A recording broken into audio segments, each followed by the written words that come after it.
to try this again. I just recorded a 9-minute video and it didn't work. So I'm hoping that you guys can hear me now. So this is our session 3 video for our social media class, talking specifically about the WESH video as well as the Nanaka PDF. So what is the size of your audience? I will say that I do have a large audience that I'm able to um, reach out to and speak, and that's not anything because of me.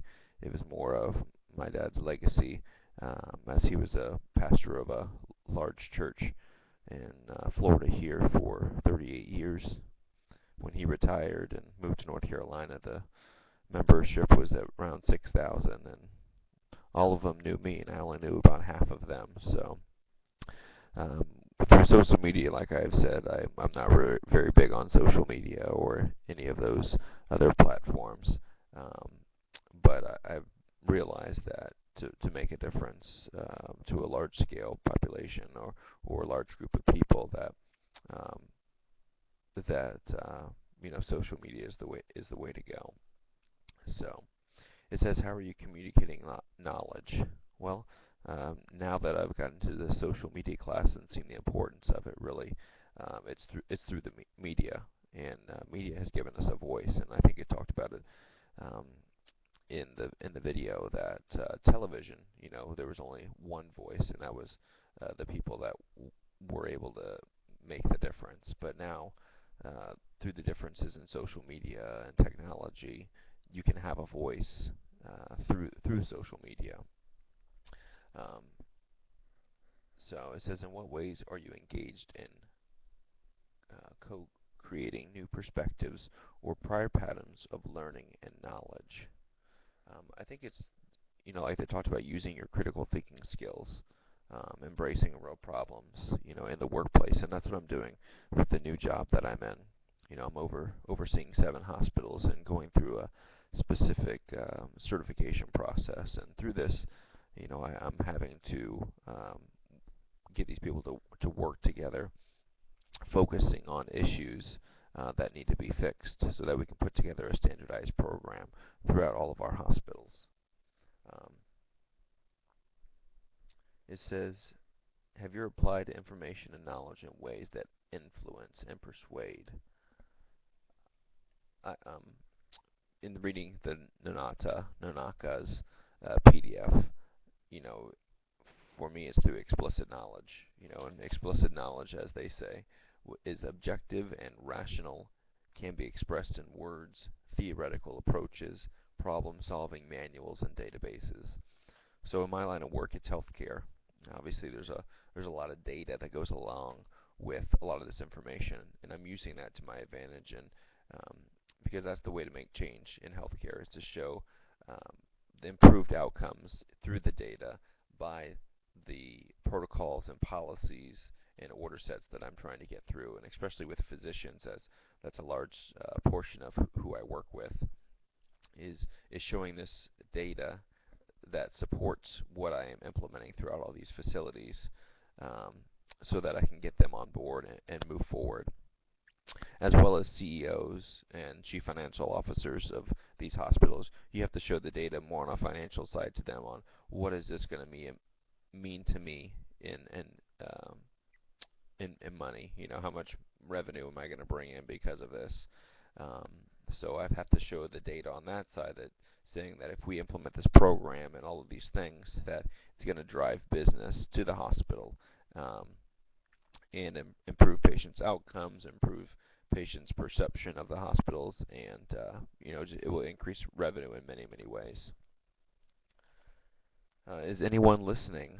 Well, I hope somebody's listening now. So,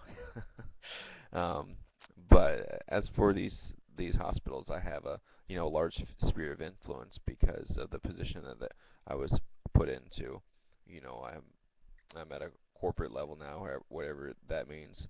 But I'm able to go and just talk one-on-one with the CEOs, with the senior administration on each one of these hospitals, and say, this is what I need you to help me get done in your facility, so that we can make this thing work, so that we can get this program off the ground, so that we can market it to the community. So um, I do have the voice of influence. It's just a matter is, am I communicating effectively? Am I using my critical thinking skills? Am I using the knowledge not only from Scripture but the knowledge that I've learned through school, and applying that so I can sway the vote there. What could you do to influence and motivate a change in behavior? Um, I think it's going back to that PDF on Nanaka. It talked about there's 5 things that they touched on. One was vision, which talks about creativity. You have to be creative in many of the things that you do. Strategy. You're not going to have anything accomplished if you don't have a strategy. So you have to develop a plan, a system, networking. That's imperative, at least on the business side, but also in the healthcare industry. Networking is huge. There's so many things that you can use um, just by networking. Structure. You need to have structure to maintain balance. This is what I have to put forth amongst these 7 hospitals so that I can maintain balance.